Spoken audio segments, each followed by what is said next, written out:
Hello and welcome to this week's episode of the Synergen Leadership Podcast.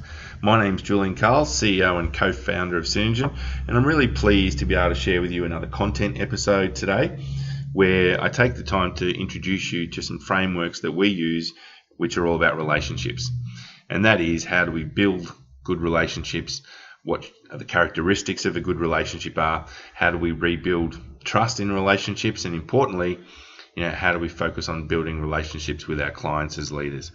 So once again, head over to iTunes, Stitcher, wherever you're listening, and leave a review. Would really love to hear what you think, and happy listening.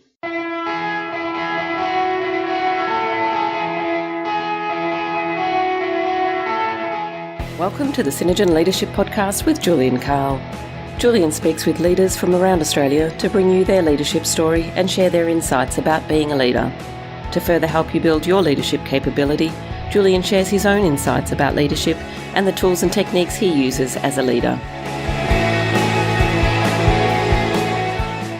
Hello and welcome to another episode of the Synergen Leadership Podcast. Really happy to be sharing another content episode with you. And today I'm really going to focus on this idea of relationships and what we can do to build stronger relationships, how we can build stronger relationships, and why relationships are such an important component of leadership. Some of you who have been through my programs would have heard me often say that I believe one of the first principles of leadership is that relationships are a key to your success. So what I'm hoping to do today is walk you through some of the training material that we've developed around this, because I think that there's a lot of good little models and frameworks in there. And I'm also going to encourage you that if you like some of this content specifically, shoot me through an email, because I'm more than happy to share with you the training material which we have, which will really put it into context for you. So the first thing I'd like you to think about is, why do we need great work relationships? And I think we need to start off with the idea that you can't really build your network without establishing relationships. And for those that know me, you will know that I'm a big, passionate believer in the power of networking, and approaching networking from the perspective of what you can give, not what you can get. And I think it's also really important to think about the fact that some people in your network are also going to be your friends. These are the people that you've worked with for a long period of time. These are people that have made that transition with you from having some form of professional relationship into some form of friendship-based relationship. So I think it's important to really start to think about why we really need to build these great work relationships. One of the things which often gets thrown around is the idea that some people get job opportunities or promotions or salary increases because they know someone. And look, occasionally that might play a part, but I think relationships is all about really building, and with that framework in mind, that old saying, know, like, and trust. And I think if people get to know you and know what you're capable of, they're far more likely to suggest to you, hey, have you thought about applying for this role, or have you thought about this opportunity that's in front of us? So I think that know, like, and trust idea is really powerful when it comes to relationships. And I think it's important to think about how trust comes about. It doesn't come back with a click of the fingers. It comes around over a period of time. And so one of the things I want to really the first thing I want to start to focus in on is what we've determined are the 5 characteristics of a good relationship. And so the first one that we think is trust. It's a foundation of every good relationship. I mean, you think about how it feels when you trust your team and you trust your colleagues. You end up forming a powerful bond. This helps you work and communicate more effectively. And if you trust the people that you work with, you can also be more open and honest in your thoughts and actions. And you don't have to waste time and energy watching your back or wondering what other people are saying, because you've got that foundation of trust.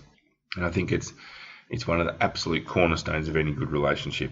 And again, you think about this in a personal context. If you don't have strong levels of trust in your personal relationships, you're going to be in trouble. Second characteristic of a good relationship is this idea of mutual respect. And this is where you respect the people that you work with, you appreciate the value that they bring to you, but they also value yours and what you bring to the relationship. And this is an interesting one because you're not going to be able to get this mutual respect until you take some time to understand each other and understand yourself. Because it's not until that point where you can say, okay, I understand why that person is different, but I also understand the value of them being different. And I think that it's a really important point to hone in on, because if the respect is one way, I wouldn't say it's a great working relationship. I think the other thing we need to think about is this idea of mindfulness, and this is about you taking responsibility for your words and actions, and also being present in the moment. I think that those who are mindful are careful and they attend to what they say, and they really don't let their negative emotions impact people around them.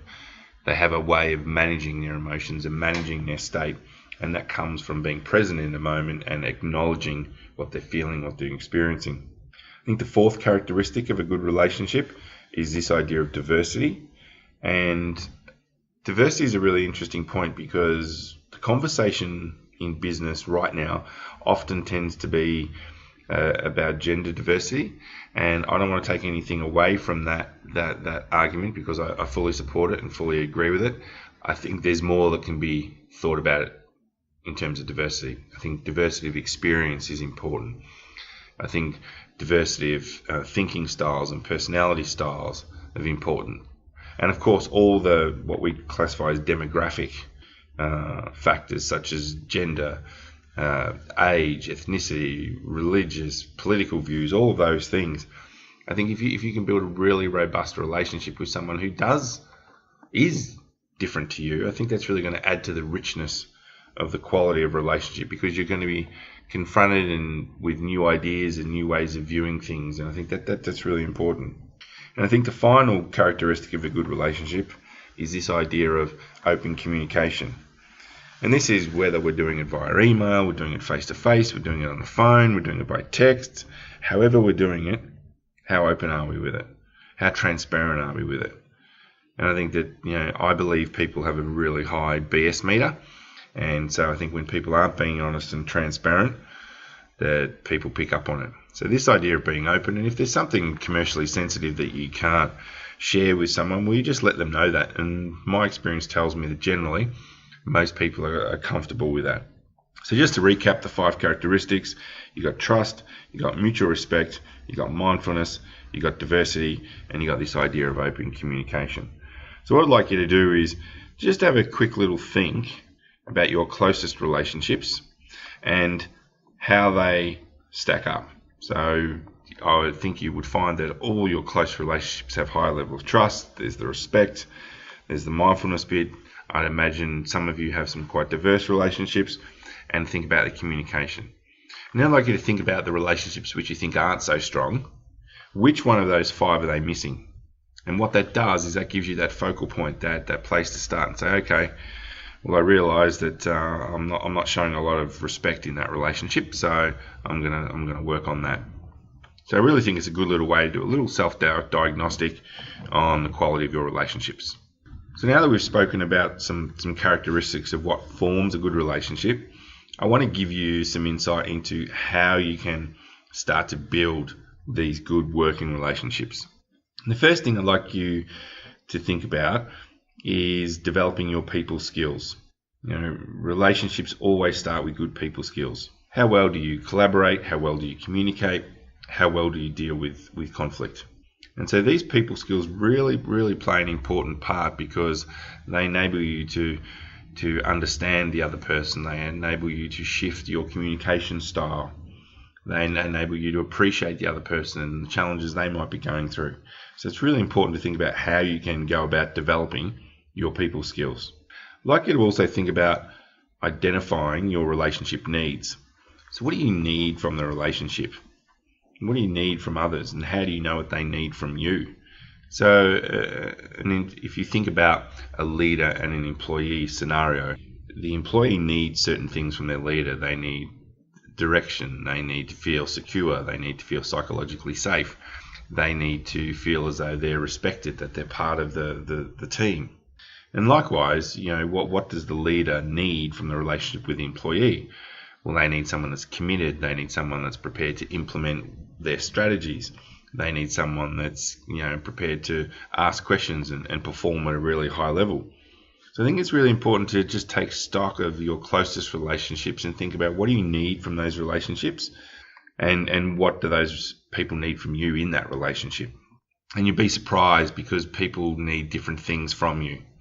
And as a leader, your people, some are going to need direction, some are going to need a little bit more being left alone.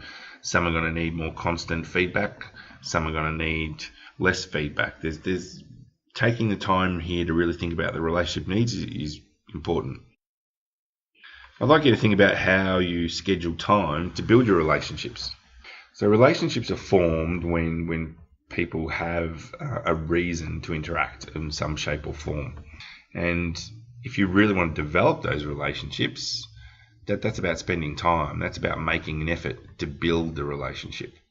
If you think about this in a personal context, you first go on a date and you meet someone and all that, and you make that decision about whether you want to spend more time with that person, that's how the relationship develops. The same thing happens in a professional setting. The more time you've worked with someone, the more closely you work with someone, that's how the relationships develop. So when you've identified who you want to have a relationship with, you're probably going to need to schedule some time. Now that might happen naturally because you're doing a particular project together, but I think really focusing in on the time is important. Next thing I'd like you to consider is how aware are you and how much do you focus on your emotional intelligence. So the last content episode I did was really around the 6 emotional leadership styles, and I touched on some of the emotional intelligence aspects of that. But really, EI, or emotional intelligence, is really about understanding yourself and understanding others. And so the more work you can do on understanding yourself, that is, why you do things the way you do them, and why you are the way you are, and why you react the way you react to certain situations, that's going to allow you to navigate through the complex nature of many relationships. And if you can start to look and understand others and anticipate how they're going to react or why they are the way they are, that's going to put you in a very good position for being able to build a solid relationship, because you've got that self-awareness and you've got that understanding of the other person. Next thing I'd like you to think about is this idea of appreciating others, appreciating what they bring to the relationship.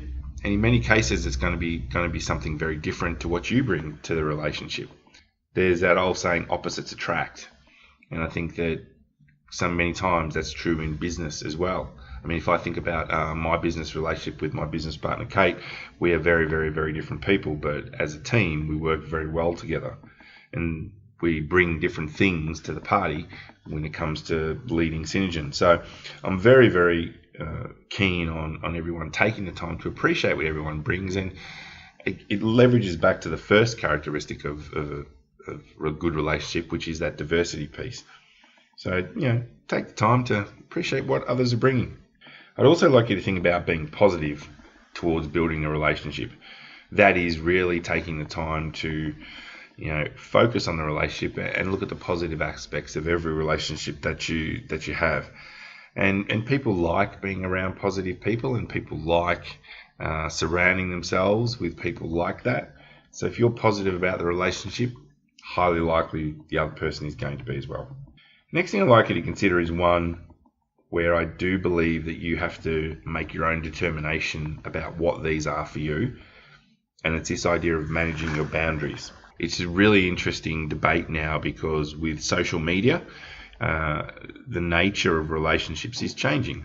So, for example, a lot of the population are on Facebook, and there's really this idea, well, should you be Facebook friends with your peers? Should you be Facebook friends with your boss, customers, suppliers?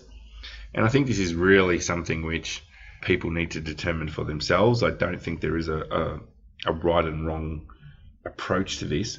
It's really about what you feel comfortable doing and what sort of boundaries you like to set when it comes to the type of relationships. I think the line between professional and personal is getting more and more blurred with the way technology is taking us. And so I think it's an interesting question to consider. And some people I've come in contact with are very, very clear on their views on it, and other people are less clear. So have a think about that one. Second last thing I'd like you to think about in terms of how to build good work relationships is this idea of gossip and what we can do to avoid it. I'm a big believer that gossip doesn't serve anyone. It doesn't serve the people that are gossiping, and it doesn't serve the people that they're gossiping about. It's a waste of time. It's a waste of energy. It doesn't bring anything. And so I think, always, take the time, step back, make sure you're not getting engaged in those type of conversations. And if someone does try to engage you in those type of conversations, I always encourage people to try to steer away from those conversations. And the final thing, which is really going to allow you to build a good working relationship, is this idea of listening, and listening actively. And that doesn't mean just nodding your head and pretending that you're taking it in. It means listening to what the other person's saying. It means asking questions about something that they've said. It's about making sure that you've switched off your technology and you're focusing on the conversation at hand. I'm sure we've all had this experience where we've been talking to someone and the person's been nodding and smiling, and then when you loop back to it, they often don't remember what was said, or they can't remember even having that part of the conversation. And it's that element of distraction. So I'm really, really keen for everyone to really think about how can they develop their listening skills so that they become better listeners.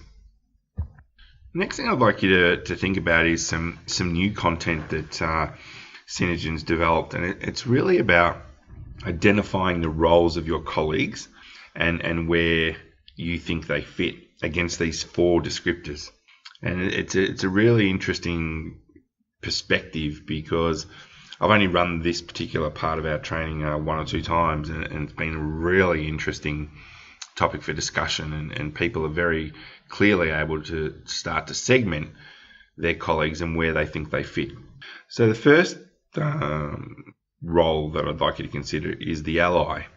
And the ally's motto is that I'm right here with you. So these are the people, or your colleagues specifically, that has your back. It's an unconditional relationship. It's one that you can depend on during the good and the tough times. You're as much invested in their success as they are in yours. And I think it's really interesting to think about.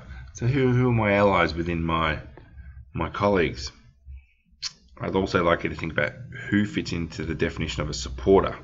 And so the supporter's motto is, I'm right behind you. These are the people that they're always fun, nice to work with. They're part of your fan club. They always give you good feedback. And they can always be relied on to help out when times are good. And so who are those supporters in your team? Can you clearly think about who they might be? The next definition I'd like you to think about is the rival. And the motto of the rival is, I'm ahead of you.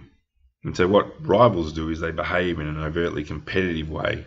They become very competitive. And this quite often happens when you have people at the same level, and it comes about that a promotion might be, or an opportunity might be coming up for someone to move up into a higher level. And so what the rival does is they very much try to position themselves as the only choice, and they try to put themselves ahead of you. And so when it suits them, they work with you. When it doesn't suit them, they're not. And the final one, this is probably the most troublesome and probably going to give you the most stress. And I'm hoping that you don't have anyone in this category, but it's the adversary. And the motto of the adversary is, I'm against you. So these are the ones where someone is going to challenge you every single time. These are the relationships where they will come right out in public and say, don't agree, I'm not with you on that. These are the ones where potentially it can get quite malicious. And sometimes, in the worst case scenarios, they'll deliberately undermine you and potentially try to damage your reputation in your career. So to recap on that, how many allies do you have within your colleagues? How many supporters do you have there? How many rivals? And hopefully you have no adversaries. So far we've been looking at characteristics, we've been looking at how to build it. And I think the leader also has a responsibility to create a sense of trust within the team that reports to them. So I want to walk through 11 elements which are important if you're going to create trust amongst your teams. And the first element is this idea of being a good role model. Remember, your team is watching everything you do. Your team is judging you. Your team is watching you. And I think one of the greatest challenges leaders have at the moment is that the definition of leadership is changing. It's changing because Google has given everyone access to information about what good leadership looks like. And so anytime at all, someone can go into their iPhone, they can go into their laptop and say, what does good leadership look like? They can download X amount of articles, and then they can compare you against it. This is happening, and I think many, many leaders aren't across this idea that the definition of leadership is changing because of people's access to technology and information. So I'd like you to take that moment and think about, are you being a good role model? Are you demonstrating trust?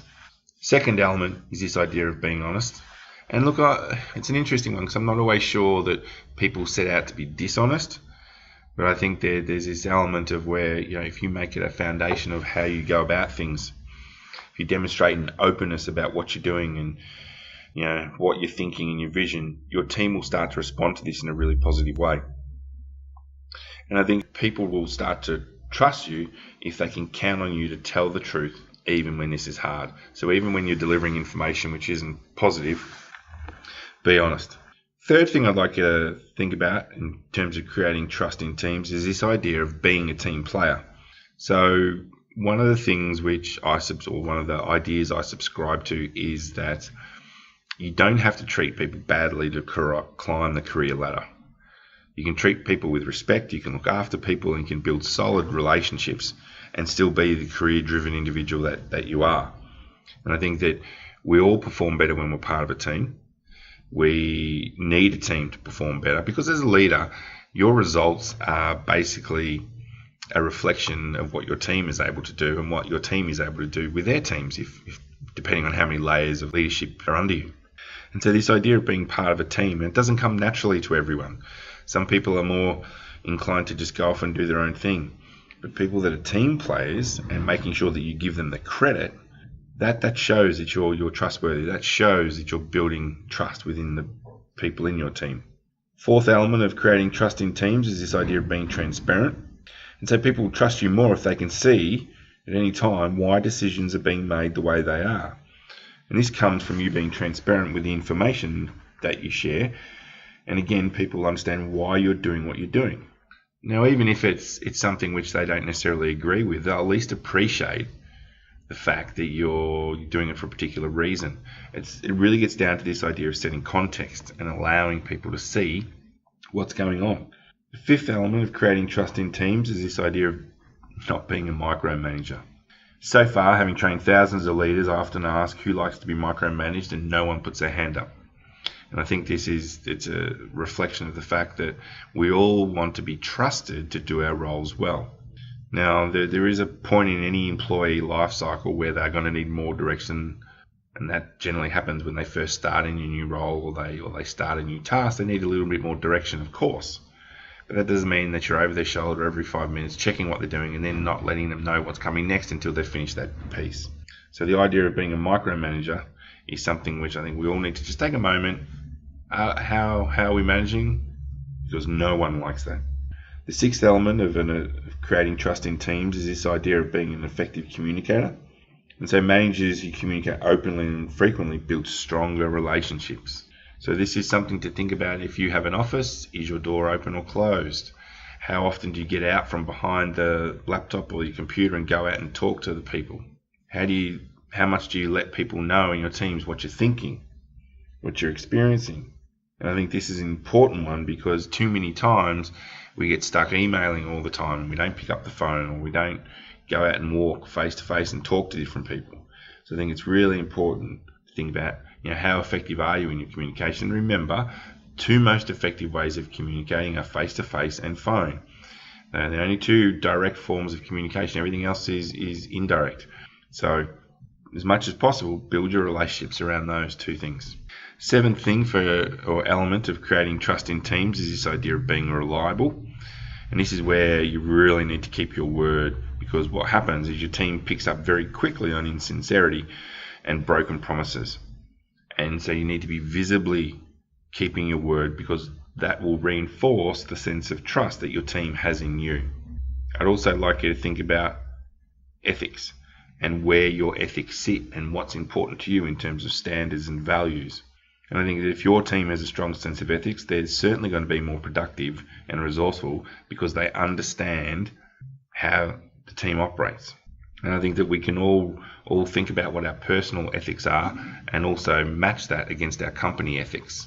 Because if the company ethics and our personal ethics are not aligned, you're going to feel a sense of conflict as a leader, and this is going to cause you potential challenges as you go through your career. The ninth element is this idea of being consistent and predictable. And this is really where people want to know how you're going to react in a situation. People don't like coming to work and thinking, I don't know how my boss is going to react to this. Whether it be good news, bad news, whatever it is, they want you to be consistent and predictable. So you've got to behave and act in a consistent manner. That way your team will trust you. 10th element is this idea of always being accessible and responsive. So you've got to make yourself available. And sometimes this is really, really, really challenging. Sometimes you're so focused in what you have to do that you don't have time to invest in your team, that you don't have time to have those conversations which are around building the quality of relationship. But it's really, really important that you don't silo yourself off from your team. So you've got to be accessible, you've got to be responsive. And the final thing, which is really going to start to create a sense of trust within your team, is this idea of your language. And your language needs to be inclusive. It's got to be about us, not about them. And so I think you can really illustrate this point quite quickly with a sports analogy, which is when our sporting team, and it doesn't matter what code you follow, when your sporting team wins, you tend to say we won, as though you're almost on the ground playing the game with them. But when your sporting team loses, you tend to say they lost. It's almost as though you're trying to distance yourself from them. And so that's why language is such an important thing, because you want your team to feel included. You want your team to feel as though they're part of it. Win, lose or draw, you want your team to be united in that sense of team. That's how you're going to build trust. So those 11 elements, just to quickly recap: be a good role model, be honest, be a team player, be transparent, don't micromanage, focus on being an effective communicator, be reliable, be ethical, be consistent and predictable, be accessible and responsive, and always consider your language. So the next part of this podcast I'd like to share with you is how you can go about building trust with your clients. Now, I know not all of you are going to have a client-facing relationship, but I always believe that we all have a responsibility to our clients. And sometimes, depending how your business is structured, there'll be multiple touch points with your clients. And so I think the better understanding you have of your clients, and the better quality of relationship you have with your clients, the more likely it is you're going to get to that point which I call customer connection, which is where you the experience and the service level and all of those things that everyone speaks about now, that's all done. That's all past, because you've got this true connection with your clients and customers. So there's 4 things I'd like you to think about when it comes to building trust with your clients. And the first one is this idea of research. And this is about spending time learning about them, learning about their history, trying to understand what their current needs are. You might be in a position to go out and see a site. You can do research online. I mean, technology is an amazing thing. It gives us this instant access to resource and information that we didn't have. And so through just the company's website, you can do it through people's LinkedIn profiles. You start to get a bit of a sense about what's important to them, who they are, what their experiences have been. So if you do a little bit of research, you'll find that you're going to have a better quality of relationship with your clients, and you'll be able to better understand what their problems are, what their challenges are, and you'll be able to deliver a better quality solution. Second thing I'd like you to think about in building trust with clients is do what you'll say you'll do. And I know it sounds obvious, but how many times have we all experienced where some supplier has said to us, I'll do this, and they haven't done it? I know that I've been guilty of saying it as a supplier. And so I think that if we're all honest with ourselves, we've really got to turn the lens on ourselves and say, Matt, I've always got to try in every way to do what I said I'm going to do. And if you can't do it, get on the front foot and let people know. So it's about keeping your word. It's about saying and demonstrating what's important to you. So do what you say you're going to do. Third thing I'd like you to think about is about explaining the details. So again, this is going to come back to you having a good understanding of the personality types of your customers and clients. Some are going to want more detail than others.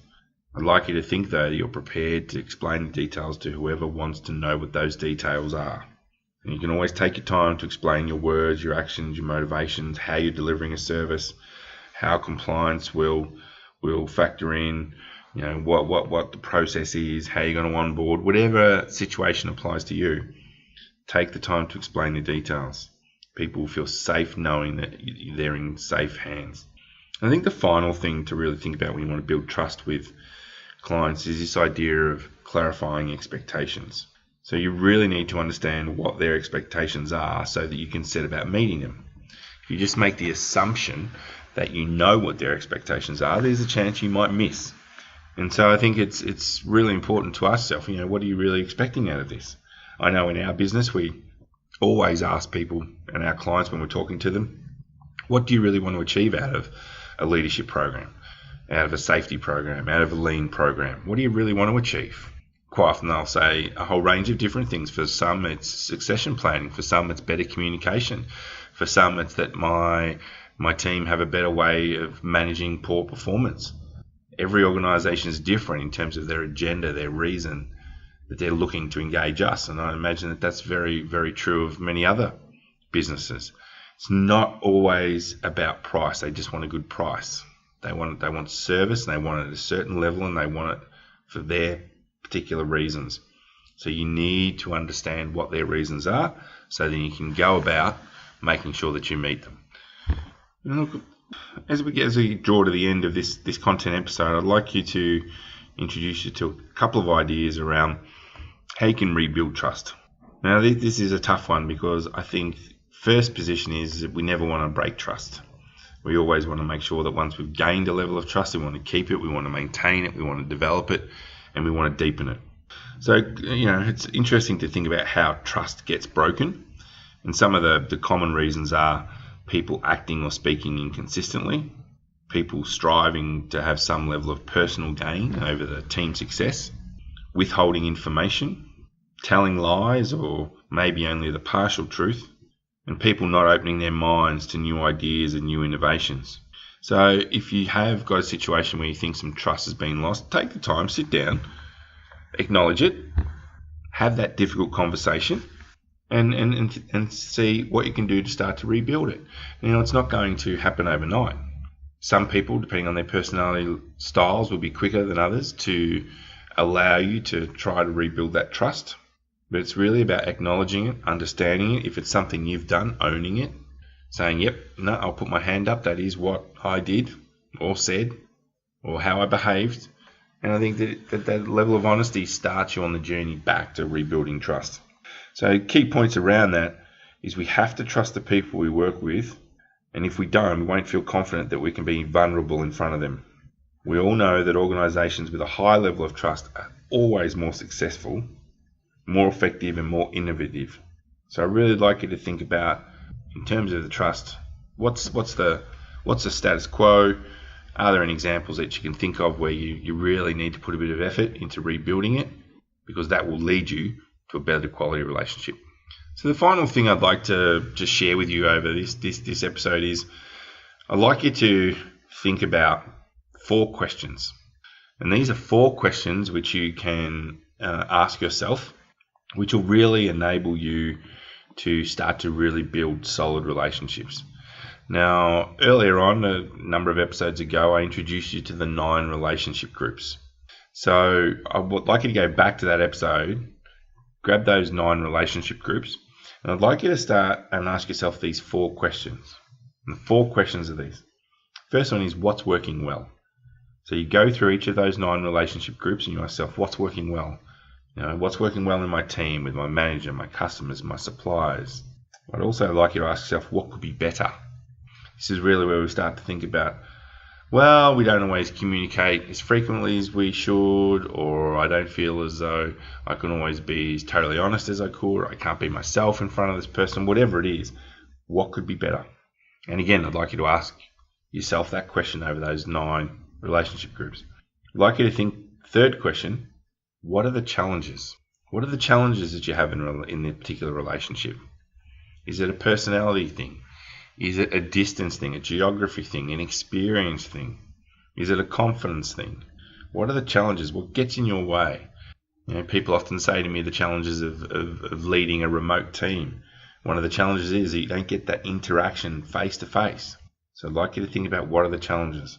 And importantly, probably most importantly, is the fourth question I'd like you to ask against all of those 9. And that is, what are the opportunities? Where can you really start to build a depth of relationship? Is there an opportunity for you to build it with your manager? Now, I was working with a senior leadership team last week, and they were talking about the fact that quite often their meetings, they're not in the right mindset. There's quite often this feeling of we want to get in and we want to get out. Well, I'm going to encourage you to think about, meetings are a great way, should they be structured the right way, to build a depth of relationship. For some people it's having drinks after work. For some people it's doing social things. You hear about all the team bonding exercises people do. They go paintballing, they go go-karting, they go skydiving, they do all sorts of things. Are they opportunities that work for you? Many of the industrial clients we work with, focus on doing the monthly barbecues or whatever it might be. One of the things which I'm seeing a bit of a trend now is this idea of lunch and learn, where you sit around a table, you have some lunch together, and you focus on learning something. And it could be you watch a TED talk, or you watch something, or you talk about a particular idea, and you build team that way. So there's always ways to build the relationships, and I'd like you to really focus in on those opportunities. So just to recap, those 4 questions are: what's working well, what could be better, what are the challenges, and what are the opportunities? So that pretty much wraps up this content episode. I'd like to think that there's some really valuable points here for you to consider, and I'd like you to go away and have a think about the depth and quality of the relationships you have, and where you think you might be able to improve them and build them and develop them. Because ultimately I do believe that relationships are a key to your success as a leader. And so once again, just signing off, would love to hear what you think. So feel free to shoot me through an email. And again, if you want the training material that we've developed around this, just again, flick me an email, and I'm happy to send it out to you. And because I think what ultimately that will do is we'll start to build a better quality of leader. Happy listening. Well, that wraps up another episode of the Synergy Leadership Podcast. I trust you found it interesting. A couple of things: if you could go online and leave a review of the podcast, that would be great. Really help us in spreading awareness of the podcast. Happy for you to connect with me on LinkedIn. I'm pretty easy to find. And if you want to shoot me through an email, julian@synergygroup.com.au. See you next time.